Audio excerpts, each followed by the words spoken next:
Back in the 70s, board games and improv theater had a baby, and it was called the role-playing game.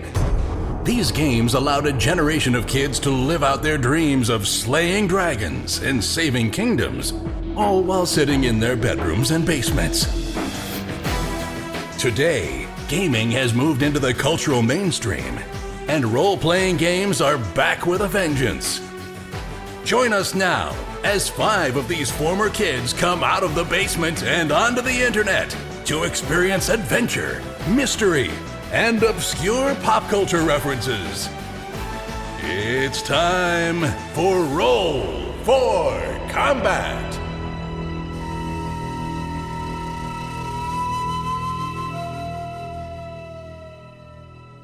Hey everyone, welcome to Roll for Combat. I'm your GM and host Stephen Glicker, and in this week's episode, the boys level up, they goof off, and they eventually leave the planet and start the next part of their adventure. So welcome to episode 101. Now, I've always wondered what are some of my absolute favorite episodes over the years, because, wow, 101 episodes, that's a lot of episodes. And yeah, there's a lot of really funny episodes, a lot of them going through the jungles. That was actually some of the best episodes, I thought. There was just like a lot of funny bits going on there. When they were on the undead planet, that was a lot of fun. There's just like a lot of funny bits. But I'll have to say, of all the episodes, this might be my favorite one. It is ridiculously funny. And the main reason is, and I thought about it, is that if we're just sitting around in character, ripping on each other, it's just funny. I just think that these guys are very fast with each other. They're really funny. They play off each other really well. And when I wanted to make a podcast, this is actually what I wanted to make a podcast of, because most of the time when we play, this is what it turns into. It turns into us just sitting around, playing in character, making jokes off one another, and just kind of being goofy. None of it mean-spirited, all of it funny. And Bob's always pretty good, but wow, he's really good in this episode. I was like crying. I was laughing so hard when I was editing this thing. So when you listen to this episode, this is actually a lot of when we normally play with each other, what it's kind of like. Now, sometimes I cut some of this because it sometimes mixes in a little bit of personal stuff. And also, I'm not exactly sure, like sometimes of us just sitting around goofing off each other for like 10-15 minutes actually makes a good podcast. But this is a perfect blend of them being in character, us talking about the game, and kind of goofing off each other. And I also have to say that the new episodes coming up, a lot of them actually sound like this. We actually just recorded one a few days ago, and I swear to God, we were recording for 2.5 hours, and I think in the 2.5 hours there was maybe like 15 minutes of them actually quote playing, and the rest of it was kind of this. Now, I don't think we could do this every episode, but every once in a while of just sitting down, relaxing, and just being goofy and having fun, I think is a nice change of pace. Of course, they have to eventually get back to, killing things and being in combat, but I really, really love this episode. Anyhow, with that, let's get to this week's show.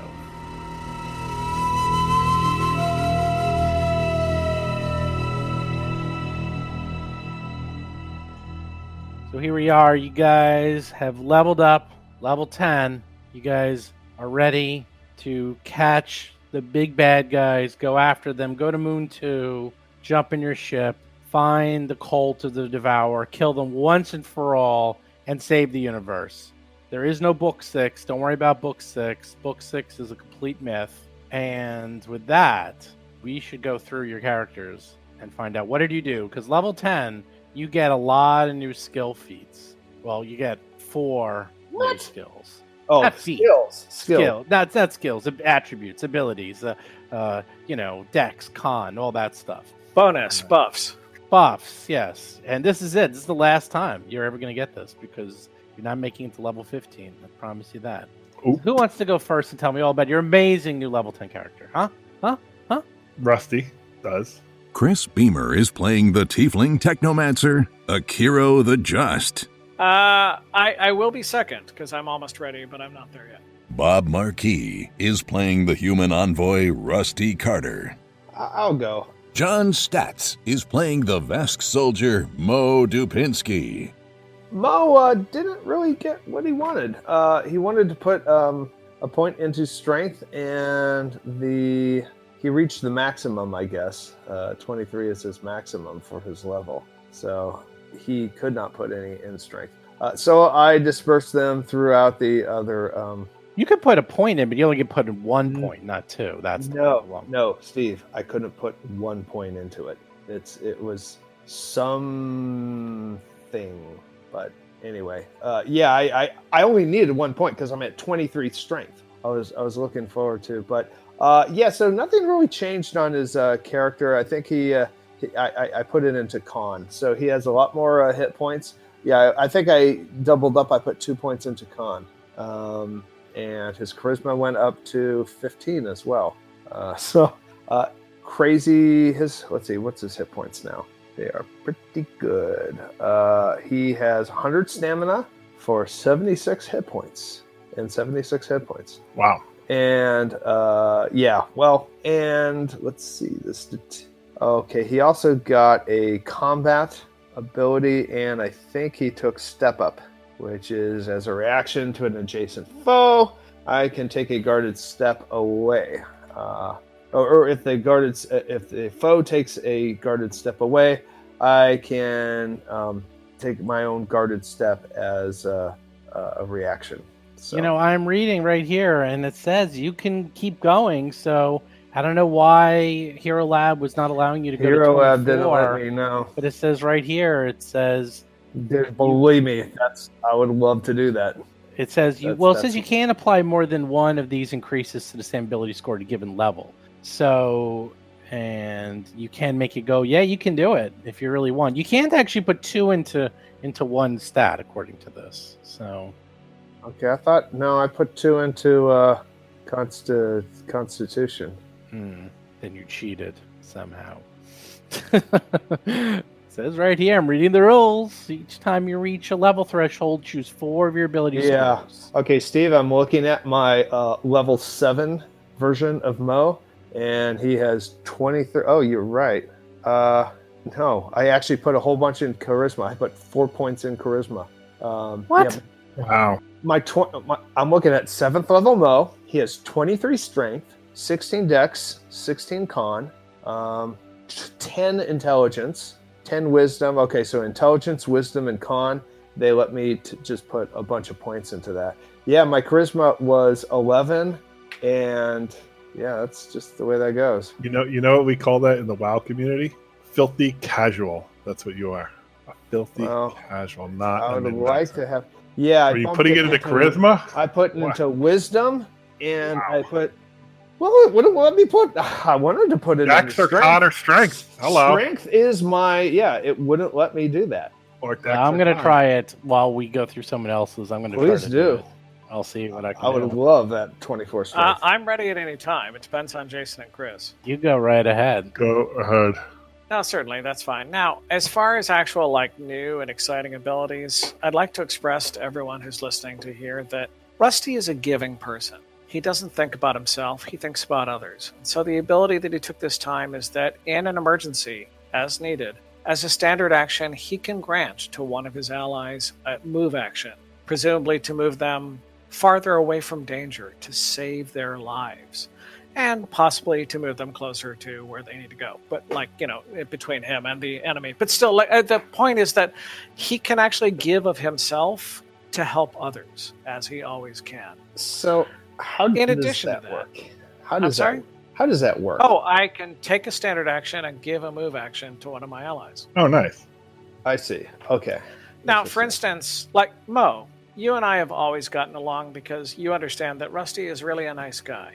Let's say at some point, Rusty, who's about to be killed by a monster, gives up a standard action to give you a move action to move between Rusty and the absolutely. monster.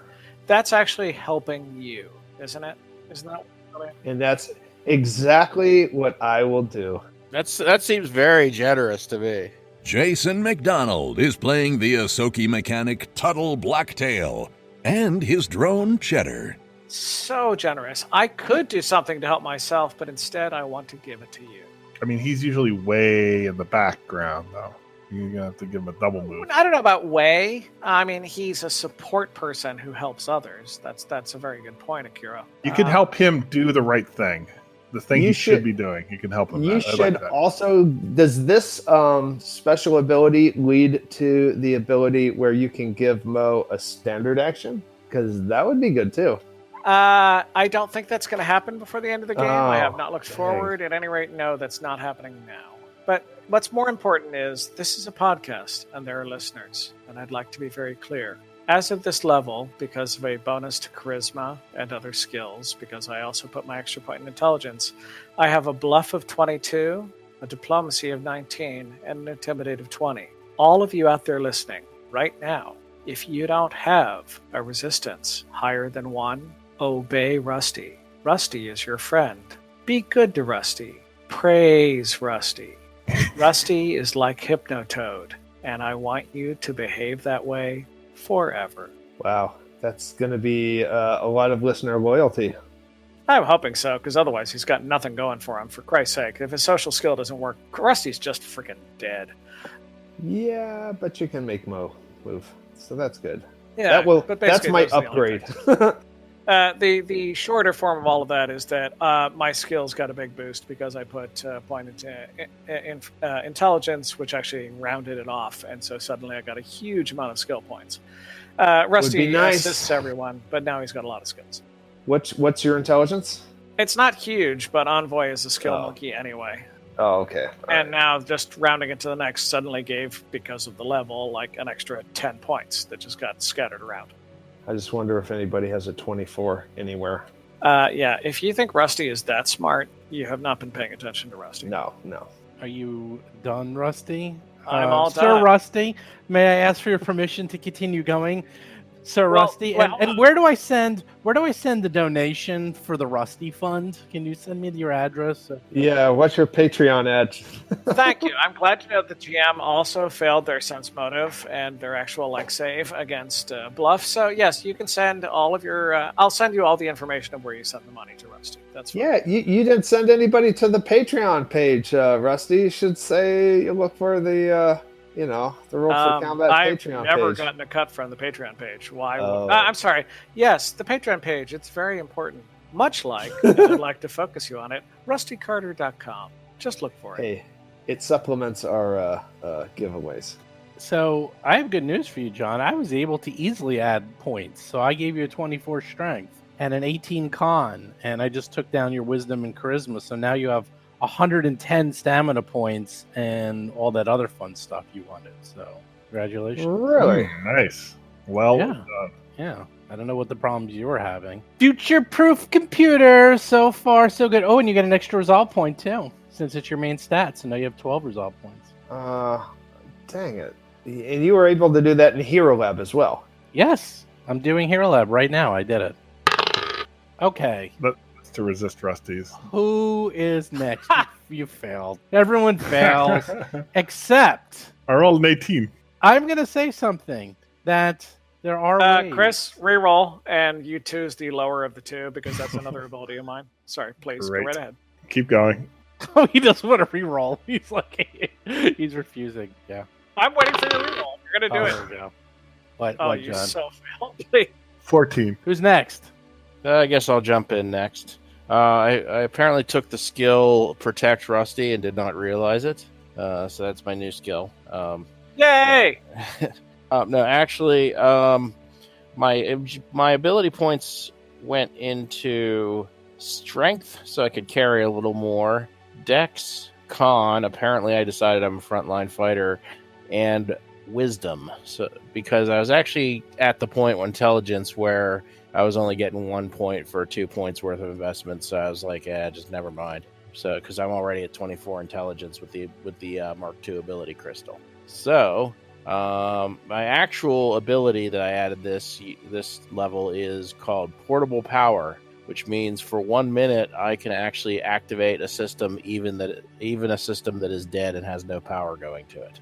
What? So, yes, it's my little engineering. It's one of my little engineering tricks. You can smack the side of a dead computer and it'll still tell you something? I can, wire some wires together and make little sparks, and all of a sudden it'll hum to life for a little bit. Okay, that's better. So we don't bother to ask how that happens, but that does now happen. The Fonzie. They call that the Fonzie. I figured, I got the Fonz ability. Hey, so I figured that could be, when we're dealing with like ancient technology, long dead civilization, I figured that could be selectively very useful. So, and that's pretty much what I got. I'm not actually sure what Cheddar got, if anything. It tends to be a boring level for the drone anyways, but He got a little stronger. It's kind of he usually gets his 10 hit points and maybe a save or something, but that's about it.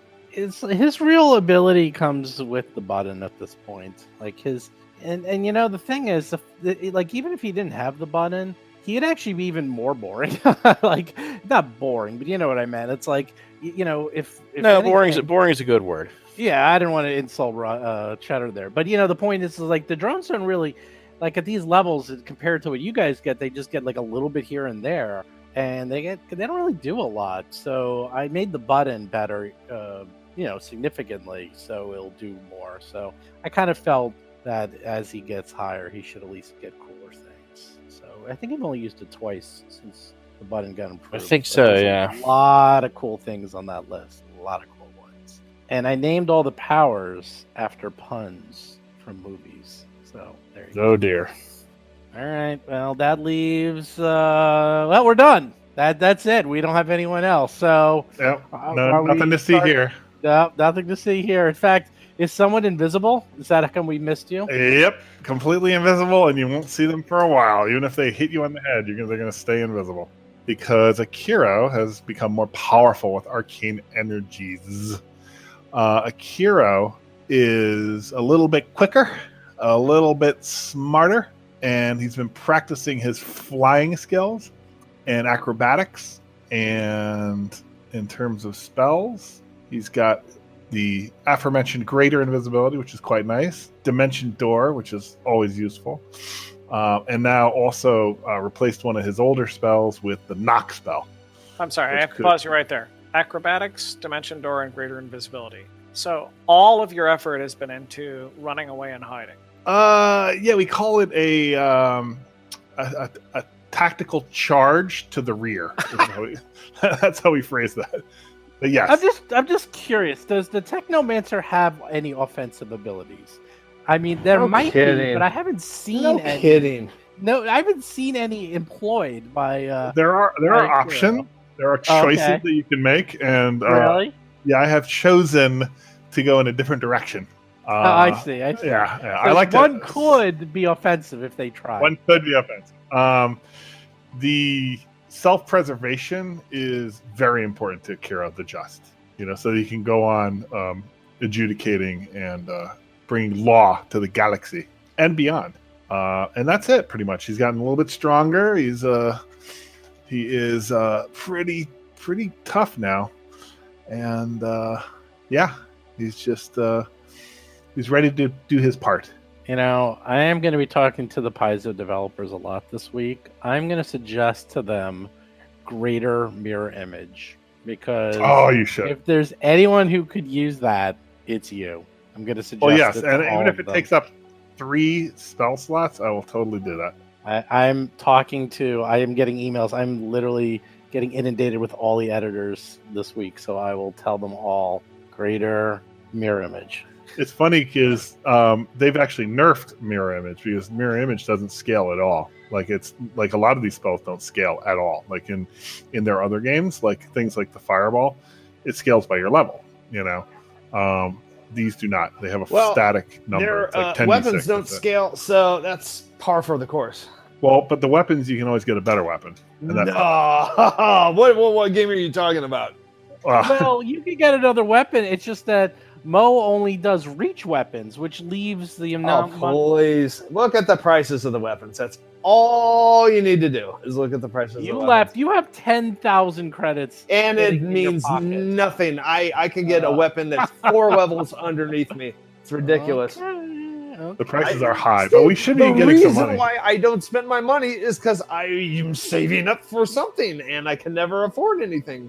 Well, don't worry. I'll make sure by the end of the adventure, the very last boss you kill, and when this whole thing ends, I will give you a level 20 weapon, which you will then never ever be able to use. Okay? It's kind of funny because like the last boss in Naxxramas, which is the last boss of the last raid in Vanilla, drops the best weapons in the game, and it's like, wow, well, why?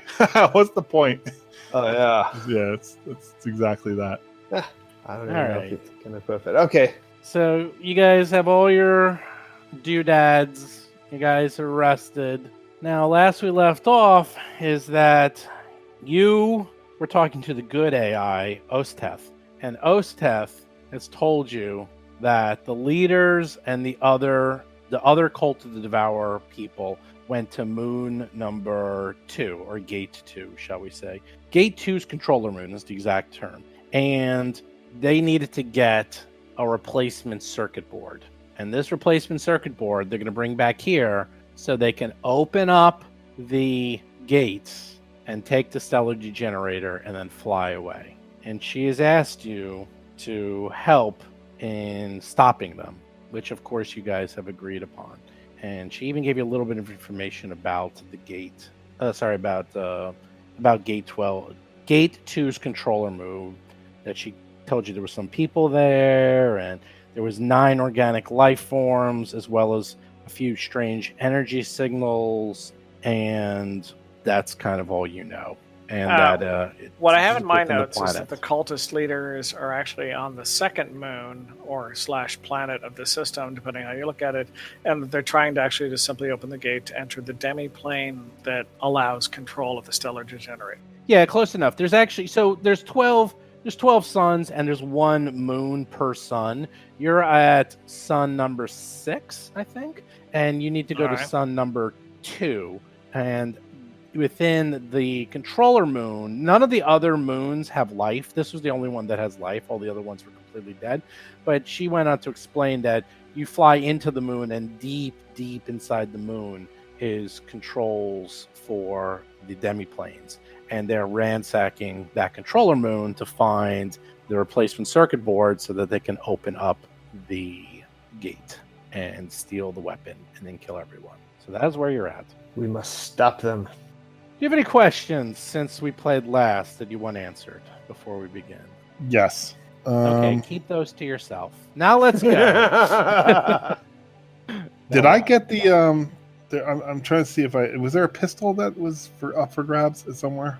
Oh my god! What about that disruptor pistol? We gave it to not you. I thought you let me have it. Right, but I thought there was another one. There were actually 2 pistols. There was this improved sonic pistol, which is the one I took, and then there was like a disintegrator pistol. There's a couple of liquidator disintegrator pistols. There's actually a couple of them. There's like several. Yeah, because I don't see that on my sheet, but I am going to take one. Oh, okay. Just because I think, it's possible that we could be riding these hover bikes and we may need to shoot from the bike. I don't know if a rifle will work. You're going to get such a negative on that attack. It's not even. It's actually, it's only like -4. Probably -8 for you, but okay, -4 for me. Now. It says that. It says it on the thing for the bike. It's especially hard for technomancers. If you want to be really rock and rolly like that, you got to be a soldier. Basically, that's what that's for. So we should have, as we're on the way, we should have a little. I think we need to have an intervention with Mo and let him know that he needs to spend a lot more time at the front lines. Like the running away is problematic. I'm joining this intervention. And I'd actually really very much like to stress that this is actually an important thing. I, for one, welcome this intervention. And Mo, what you should do is put it on the comm system, and Mo will be in his cabin listening to it with the volume turned up loud enough so that he can hear it. Okay, good. So here's what you're going to hear. Mo, hi. These are your friends, and we're not judging you because we care.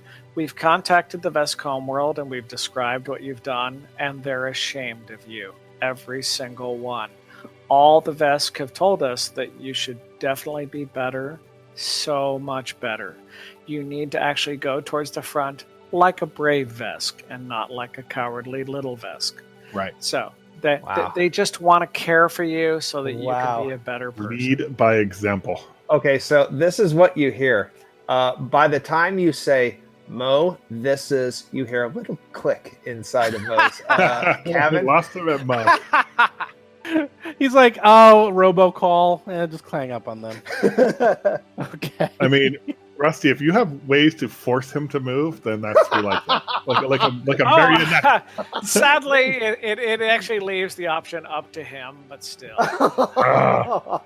Hey, extra movement. I'm going to get away. There is the reposition command in combat, which you It's unfortunately a different skill than what I picked up.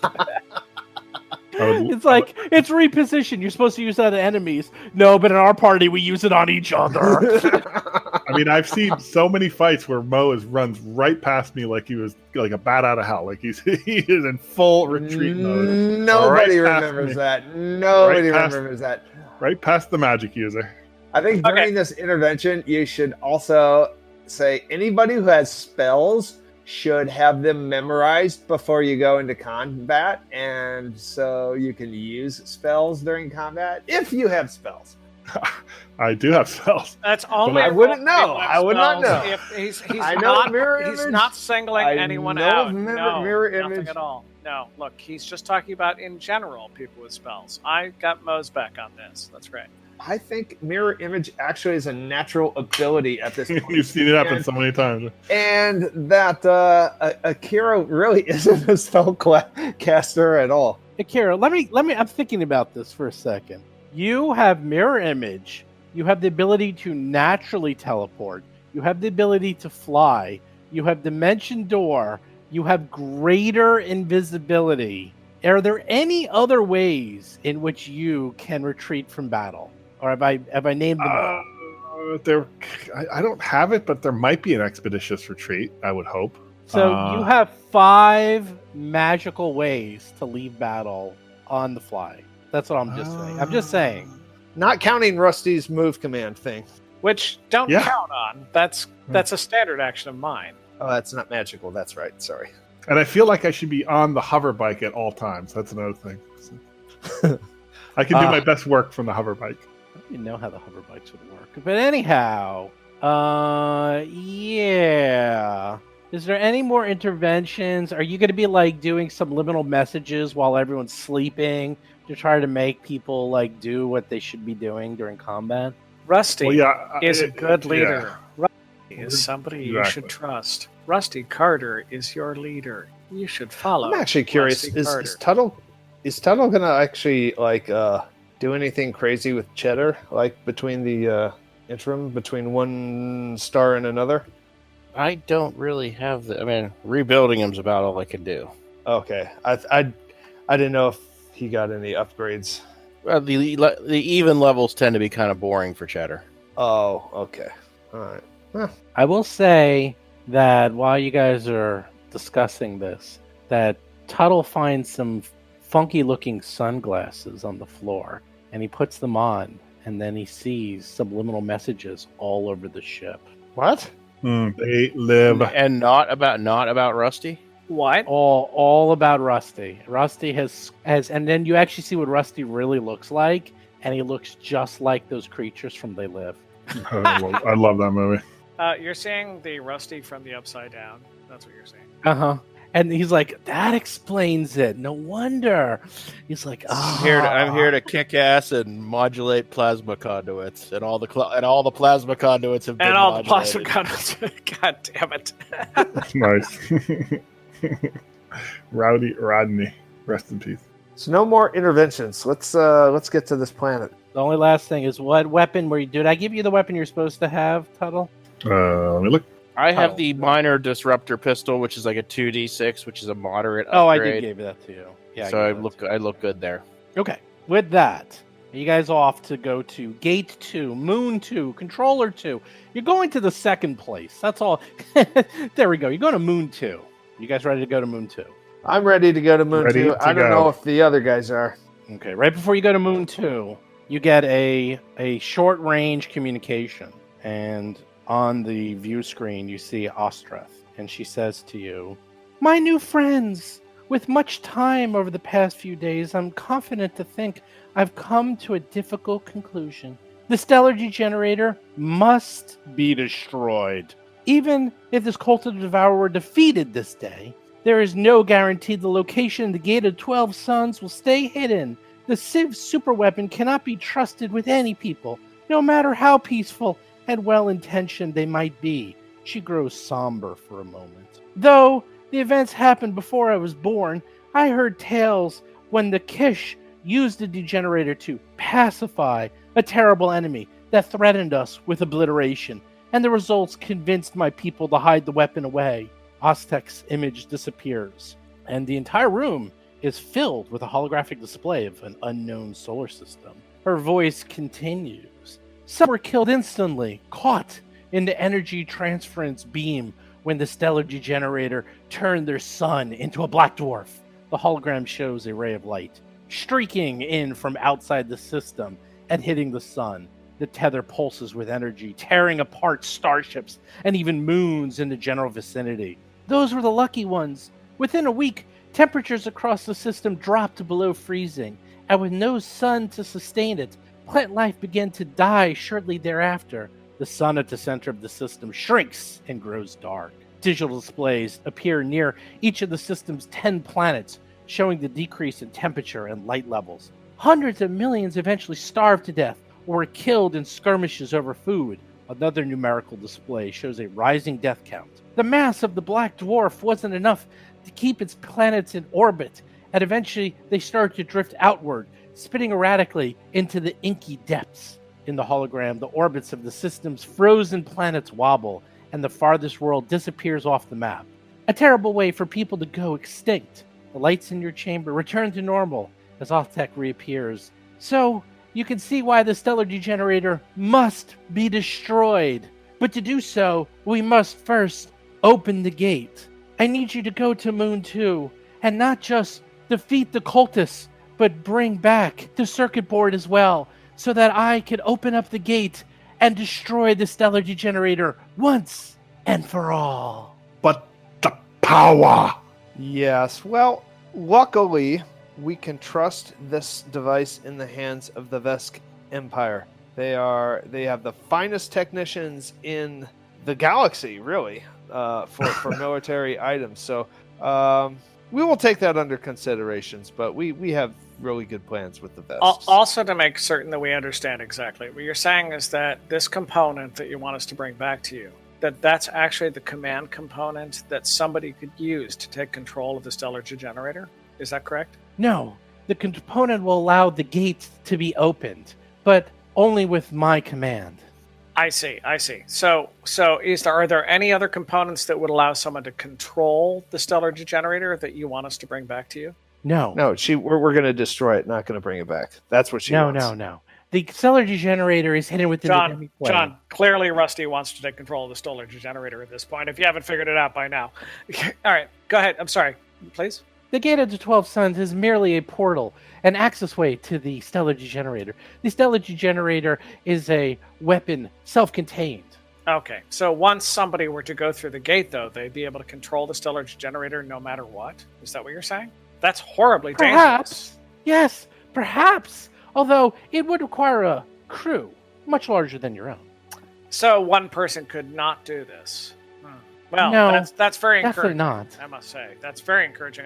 Nobody should have that much unfettered power, certainly. Oh, well, I don't know. How I mean, large that's of a crew do you think one would need exactly, so that we could reduce maybe, the maybe, so that we could reduce the numbers of the enemy? 4 or 5 people. Okay. But it's been many times. I do not know the full schematics and how the stellar generator fully works. But from what I heard, a small crew could operate it. However, it could not be done by itself. There are safeguards in place. These are valuable and innocuous questions, and Rusty is perfectly right to ask them. Exactly. If we were to have a pallet of duct tape, could we attach it and affix it to our ship? That's a good idea. Yeah, if we have enough duct tape, we could do that. The stellar generator is approximately 20 miles long. Oh, it's going to be slow going. And what is these destroyed miles it. you speak of? Don't we use the metric system? No, come on. America reigns in space. Space Force. The thing is, I think it actually does have the listing in miles, which is fun. Oh, that's awesome. In the books, because it's all imperial units. Anyhow, all right. Well, we'll take We it shall under make it advisement. so. Yes, definitely. We'll definitely do that thing. once you leave the system, I will no longer be able to communicate with you easily. I might be able to figure out a way. However, with the robots being hacked and with all the damage done to our communication systems, I have very limited access. So after you destroy the cultists and get the chipset, make sure you bring it back here so we can conclude our business and destroy the stellar generator. Totally. That is our plan. We're going to bring all of that incredibly vital, dangerous equipment back to you. You and only you. Right. To destroy it. To destroy it, and that's exactly what we're going to do. Totally. Definitely. Excellent. We should do that. Excellent. Steve, do I need to make any bluff rolls of any kind at this time? No. Okay, just Because check. this only opens the gate. It's a computer. It believes us. And keep in mind, this only opens the gate. That's all this does. That's Akiro it. is suspicious of Rusty's motives. He's rather suspicious. No, no, I don't think 'cause you know you Akiro bluff, is. bro. Again, if I need to make any rolls at this time, I last beat your roll by 30 points on your sense motive. So no, I'm rather suspicious. You I believe beat it? you by 6 skill increments. Because I feel as though this weapon must be destroyed to restore balance to the galaxy. Why? Shouldn't it create order in the galaxy that we should all actually work together, knowing that we are backed by a powerful force that has the Well, greater there good is in some mind? truth to that. A strong, centralized government is always preferable. We already course. have the Vesk Empire. Who better to wield For the example, power? That's a great example. The Vesk Empire is a danger to all of us. Wouldn't we want a balancing force to keep them in check? We could test Oh, it on their son. perhaps. No. Now you're talking jibber jabber. It's know, far too remote. this is going to end with you guys all going into a Mexican standoff, trying to kill each other to control the stellar generator. You have to allow us to be able to kill one another for the control of the All right, game. Quentin Tarantino's role for combat. Ha! Yeah, pretty much. Steve, when we get to that point, I want you as the GM to remember that I have made a bluff roll and a diplomacy roll against all of my teammates every single level since first level, and I've won every single one of them. And I want you to keep that in mind. I'll keep that in mind, but I also want you to know that you're the weakest member of this party. So remember. Absolutely, but who's the weakest? The one who is strongest in battle, or the one who's standing at the end? Yes. I might be weak-willed. The riddle of actually. steel. Where's my squawks? Oh, the squawks. I'll get the squawks. My squawks. At the What's front. it has no name, right? I want to name it. No, we named it. It's I gotta forgot have what a- we named it. I want to name it Rex. We- Didn't we try to name it it's- Hiroji? No, its name was Chris. We called it Chris. no, it had. We actually, the episode just played a little while ago where we named him. I forgot its name. I have an add-on in my armor that's a cage that has squawks size. There we go. It's not really a squawks. I made it little puppies, little puppies. Well, there's a little squawk. There's a squawks up in the bridge. See it over there? Aw, Oh, that's the squawks. Oh, wait, what's this Oh. other one? Maybe you have multiple pets. I don't remember. Crackers. Okay. Yeah, who's Crackers? That's Crackers? Oh, that's the dog. I don't know. You guys got a lot of pets. That's all I know. Well, I have a pet carrier. It's affixed to my armor. Oh, right. There was like that dog that the guys were beating outside the. Right. And we Right, rescued it, and it that's kind of sort of bonded with me. That's Yeah, right. that's- So you guys have a pet dog and a pet squawk. But it was a space dog. It wasn't like a regular dog. It was like a weird Right. space It's a space dog.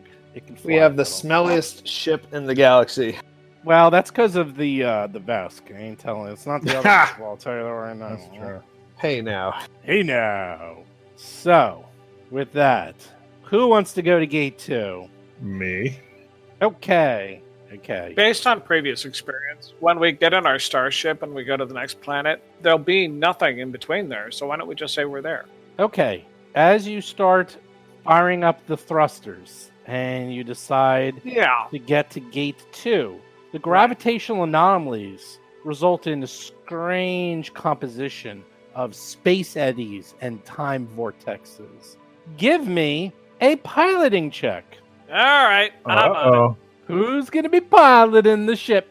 Well, we want the pilot to take care of it, so that would be me. I'm the captain and the pilot, and I'm on top of it. Don't you worry. Are you good at piloting? 'Cause I'm pretty well, good. if you want to assist me, I would take your assist. That's fine. I'm No pretty assist. good. No I'm pretty assist. good. It's an hour of no assist. It's an hour of flying, so you have to do it. What's on your modifier? My Rusty. modifier is plus 17. Ah, you're better than me. Yes, I am better than you, and I'm glad to hear. I'm sorry. Could you repeat that? I didn't hear you clearly enough. You're a more skilled pilot than I am. Thank you. I'm pleased to hear that. He's like, you're not his better. Okay, so I'm going to roll at a plus 17, Waiting. 33. and I rolled a 16 for a modified 33. That works. Rusty easily navigates through the space eddies for the first hour. Hour 2. Roll again. Where was that when the monster attacked you? With your piloting, I don't remember what you're referring to. I'm sorry. you were crashing into walls and things. There's no proof. Yeah, that was in the past. Who remembers that? That's all I'm saying. It's not like there's some sort of audio recording device that remembers that everything that happened and has recorded it and saved it and put it online so that all people could listen to it at any time. Please. So, is Rusty going to pilot for hour 2? Of course. Okay. Let's see another roll. Don't worry, guys. You have plenty of opportunities to rip on him. Oh, 25! 25! Now, this time, I rolled an 8 for a 25. It's a real rough ride. There's a lot of turbulence. People's drinks are being spilled. Mo is upset because his food fell on the floor because someone's been doing a pretty crappy job, but no damage to the ship. Hour 3. Who's gonna be piloting the ship? Maybe I should take over, Rusty. You might be looking fatigued. Look, Akira. I'm not sure what you did with Hiroji to kill him and take his place, but I don't think at this time you should take control of the ship. That's all I'm saying. Okay, that's fine. But if you're getting fatigued, then let me know. I'll take over. He's fatigued. He's falling asleep at the wheel. Yeah. Try to steady it out. Oh, There you go. another Once again. 33. A 33. Nice. How many hours? Smooth Going. How many hours are we going through? You're halfway there. You're halfway there. Rusty. Hour 4. Come on, don't you want him to succeed wildly throughout this whole endeavor? I do. Hour 4. Is it his turn again? Mr. Akira, do you think you can do better than me? Is that what you're trying to say? I think I might be able to. Take the comm for 1 hour. Just 1 hour Okay. so I can take a rest. 1 hour only. And if you mess Okay. up, Mr. Akira, I don't expect to see you on this bridge for a long, long time. Well, there's the airlock is that way. All right, I'll take a shot. Here we go. Oh, We got boy, this. Here we go. Gravitational eddies. Oh my God! He rolls a 1. God damn it, Akira! Get off this bridge! Get off this bridge right now! Natural 1 for a 16. Oof. Wow, that is there's space rocks, there's things hitting the ship, takes 18 points of damage through the shield, sparks are going, the weapons get critted. Good job, Akira. There must be an alien insect that got into my eye. I can't see it. I sneezed also. No, you were attacked by a monster. That's what it was. Yeah, I got attacked by a monster in the bridge. Dr. Tuttle, could you have Cheddar come in here and escort Akira off the bridge, please? Bring your sidearm. Yes, I think he's done here. Kira's all shaken and very nervous. So I don't know what happened. I'm usually really good at piloting. Yes, so you say, but then don't you say you're good at everything, as far as I can tell? And yet, well, okay. I look. picked a bad week to stop sniffing glue. And Akira leaves the bridge and go finds a cup of coffee. All right. Rusty takes the comm. Okay, The one more con, and you'll the be com, there. and We're whatever. almost other- That's some crazy damage to the ship. Jeez.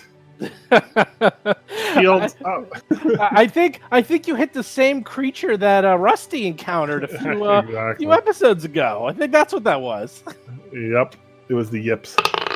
Oh, 25! There we go. It's a, it's Not a little- great. It's a little rough going. The DC is actually 25, so he barely makes it 2 out of the 4 times. So it's a little rough going. It's a lot of shaking going on. She's But starting you to make it shimmy. safely. Starting to shimmy. Starting to shake. Okay, you finally make it to Gate 2, the moon. What do you wish to do? Well, engage first the things cloaking first, device. repair my ship after all the damage that. Well, never mind. No, Yeah. that's not. That don't Let's worry about engage the cloaking device. This is gate or planet? Well, it's called Gate 2, and each gate is one of the suns, and around each sun is a moon. So they Okay, so they we call want to them land on gates. Yeah, you're landing on the moon, and the moon. That's where you were before. You were on Moon 6. Now you're going to Moon 2. Right. And Moon 6 was covered in vegetation and life, and there was a if you remember, there's the little shack control center like near the equator, and that's where you guys did your adventure. This one's totally dead. It's just barren. We do a scan, maybe. for Yeah. Maybe. Sure, I'll say you automatically do a scan since your computers are so high. You can tell the planetoid has no atmosphere and no signs of life. There's no obvious Kish-made buildings like those on the first controller moon, but there is a metal hatch large enough for a medium or smaller starship to fly through in the planet's surface near the equator, very similar to where the control center on the first moon was found. Further scans reveal a large underground complex with breathable atmosphere and full gravity located deep within the planet. That's our hatch. Yeah, let's land it. Rusty, do you think you can maneuver in there? I'm sorry. Are you still on the bridge? No, I'm talking to you from like a few feet outside of the bridge. Yeah, you. That's don't what I have was hoping to permission hear. be on the I'd be bridge. happy to take care of it. Look, why don't you just take a rest? Why don't you take a nap? Just take a little. Nap. I'm yelling into there. Hey, do you need me to take a crack at this landing procedure? No, absolutely not. Why don't you just take a lay down, and we'll wake you when we've arrived somewhere. I was trained at the academy, you know. Mo's going to Sure. get onto the turret. Yeah, the academy always confuses me. Was it the, Gilmore Day Camp Academy where you were 6 years old? Was it the Academy of Artistic License? I don't know. It was community academy. Yeah. Community Academy. That's great. So actually, you all talked about your feelings. That's good. and actually, Akira is going to cast a spell. Oh Lord! I mean, Jeez. what spell? He casts the Unseen Servant and makes it permanent for 24 hours. Oh, Yes! Finally! You've done something useful. Can the Unseen Servant actually assist me? Yes, you can send it into the. Good. I definitely need a cup of coffee. Can you get a cup of coffee, please? Yeah, absolutely. That's All right. what he's here for. All right, Steve, what role do I need to make? Piloting again? No. What do? You go near the hatch? Dr. Tuttle, could you do an engineering analysis at the hatch? Sure, I'll do some I will scans assist. or whatever. You don't even need to because it's so low. You automatically can tell that this hatch opens up if you fly your vessel near it and will go to a large tunnel system that leads to the underground complex towards the center of the moon. I dock at the hatch. Well, that's not how it works. Okay, you fly over to the hatch. The hatch Right. opens up, and you see a large tunnel that goes rather long into the Yeah, there's no planetoid. docking. Yeah, you got to go in You the can ship. land on the planet, but there's nothing to land on. You basically are supposed to fly in, but you can stop and land on top if you wish. Well, It goes for several miles deep into the planet. all right. What Yeah, is keep the going. safe place to leave the ship near this hatch entrance to the underground tunnels? There is Bob, none. it's a giant tunnel. It's spaceship I know. sized tunnel. My point is, am I supposed to fly into the tunnel? Yes, you are. Yes. All right. Yes. I would Yes. rather park outside and walk in and not have to. I'm a little cramped. I'm a little cramped right now. Your scans I don't like indicate that it goes to the middle of the moon, so it's several hundred miles before you get to the Fine, center. I fly in. All right, you know what? I'm just hoping that no Minox end up on my ship. All right, that's all I'm saying. I'm not saying you can't do it. I'm just saying that it will I'm take doing it. a Don't long worry. time. My preference is I have taken such good care of this ship, even when that monster attacked it back on that last moon, that we don't need to talk. I know. Giro noticing damaged that our you're- ship recently, Yeah, and I just want us to survive. I do notice that you keep referring to the ship as my ship. Oh, well, I mean, I'm the captain. Oh, I thought that's the collective me, maybe. Oh, if you get back to Epsilon Station, you're going to find the paperwork has been filled out that actually only had me as the owner. Wait a minute. I think I'm the owner of the. Oh no, Now you don't Hiroji even was the know. Hiroji was the owner. actually. Yeah. Oh, was that it? No, yeah, see, Hiroji's dead, so... Might have left a will.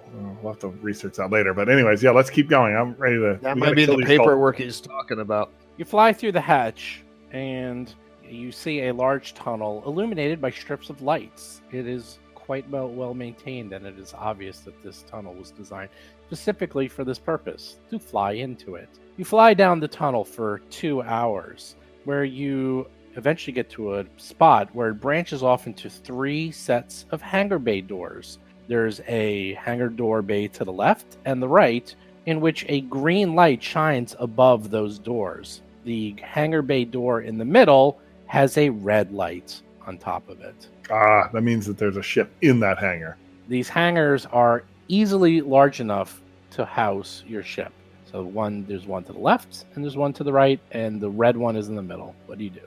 I say you should pilot to the green light because that's an empty one. I bet.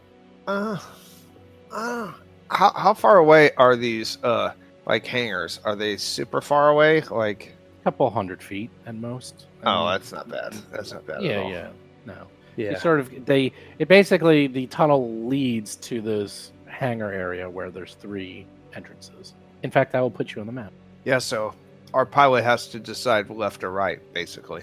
Yeah, I'm sure that the cultist ship is in the red one. Mo will help by pointing to one of the directions, so our pilot doesn't like to make decisions.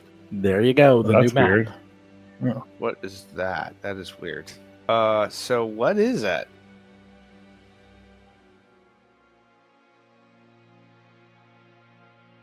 Hey everyone, Steve here. So hopefully you guys enjoyed that episode as much as I did. The funny thing is that no matter what characters Bob and Chris play, they always end up doing that. They're always ripping on each other. They're always making fun of each other. It just doesn't matter the game systems. This has been going on for as long as I've known them. And this also, you can kind of hear like what we're like as friends. You know, we're just, that's why we do a lot of competitive things together. We're all in like fantasy football together, and we play games together, and we play board games together, and it's always like this. And it's just good-natured fun. And just so you know kind of the dynamic, Jason and I've known him the longest because he and I went to college together. Chris and John were roommates in New York City, and then Chris and Bob just became friends over time. Now, Bob and John actually live right near each other in Ohio, and they hang out all the time. So there's a continual, sort of mixing of the players and sort of the dynamic relationship. It is funny, the only one that never really gets into it and he sort of provides the color commentary is Jason. I think he just sort of likes to be on the sideline, but he can dish it out. You know, it's funny. It's like Tuttle is just, you can't really make fun of Tuttle because Tuttle is just cool, man. Tuttle is just the cool dude. It's hard to make fun of someone that cool. While, the other 2 guys, they do nothing but rip on each other because, well, there's issues with all of them. They all have kind of flawed characters, while Tuttle is just sort of off in his corner doing his own thing. And I have to say, we just recorded an episode where Tuttle, I don't even know how it's possible, but it's actually going to get cooler and cooler. He is going to turn into a full-fledged god by the end of this show. I tell you, he just continuously morphs and changes into something out of control. But this is, I think, the episode where we start to realize that the light at the end of the tunnel is like fast approaching, because, you know, for all these years, they've been chasing the cultists. This is it. They're about to encounter the lead cultist. They're going to confront them once and for all. Like, this is a major part of the story that is going to be wrapped up. Now, of course, they do know that there's one more book coming, but this is the second part of book 5. And this is definitely going to be wrapping up sooner than later. So it's starting to get, I don't know if it's goofy, but let's just say that everything that is being held back is coming out now. There's no more, you know, it's like anything. It's like a relationship. When these guys first met each other, they were always on the best behavior. And then slowly, as they got to know each other, they started to get looser and looser. And then all of a sudden there was almost like fights with each other, like they became a family. But now it's like they're growing up and they're realizing they're about to, like, I don't know, go their separate ways and never see each other ever again. And a lot of things are coming out, both good and bad. And it's fascinating to see this dynamic of playing together the same characters for over 2 years, realizing that it is coming to an end. But you get to watch it all unfold. I will say that these guys are going to continuously, let's just say, go for broke. That's probably the best way to describe it, is that they're just going to start saying, you know what, I've been waiting to do this XYZ thing, and I can't really wait any longer, so I'm just going to start doing it. And they start really letting their hair down in the next, couple of months. So be on the lookout for that. But with that, let's get to show notes. Don't forget, new podcast every single Tuesday and Friday. Do subscribe to us, iTunes, Android, Spotify, and can you please leave a review on iTunes? We have not had a review in a very, very long time. I guess everyone's left reviews, but, you know, if you can go and leave a review if you like the show. Look, if you're up to episode 101, could you please leave a review? I'm thinking you probably like it by now. Do check out Jason's Talking Combat column every single Monday and his Talking Plaguestone column every single Thursday. I would recommend you definitely check out Talking Plaguestone because that one is very different than Talking Combat. Talking Plaguestone, he's just doing a blow-by-blow, play-by-play of the show. And it's fun to read even if you aren't listening to the episodes. You could just read it. It plays out almost like, well, like a written account of each adventure. You could just read it and actually it's almost like a book. It's really good. I'm enjoying it quite a bit, and I ran the damn thing. Do check out our Discord where you can do tons of fun things. You can play games. You can get free t-shirts. Oh, there's a whole bunch of things going on there. Just go to discord.rollforcombat.com. Do follow us on Twitter, Facebook, YouTube, Instagram, Reddit, all those fun places. Do check out the Patreon. Rusty commanded you to do so. And then finally, do be on the lookout for Jason's review of Alien Archive 3. I tell you, Alien Archive 3 is the goofiest book I've ever read. I'd be very curious to see what Jason's take is on it. But be on the lookout for that very, very soon. But with that, I will be talking and seeing you all next week. See ya. You've been listening to Roll for Combat, a Starfinder actual play podcast. If you have a question or comment for the show, please visit us at rollforcombat.com or drop us a line at contact@rollforcombat.com. You can also find us on Twitter, Facebook, Discord, and other social media platforms.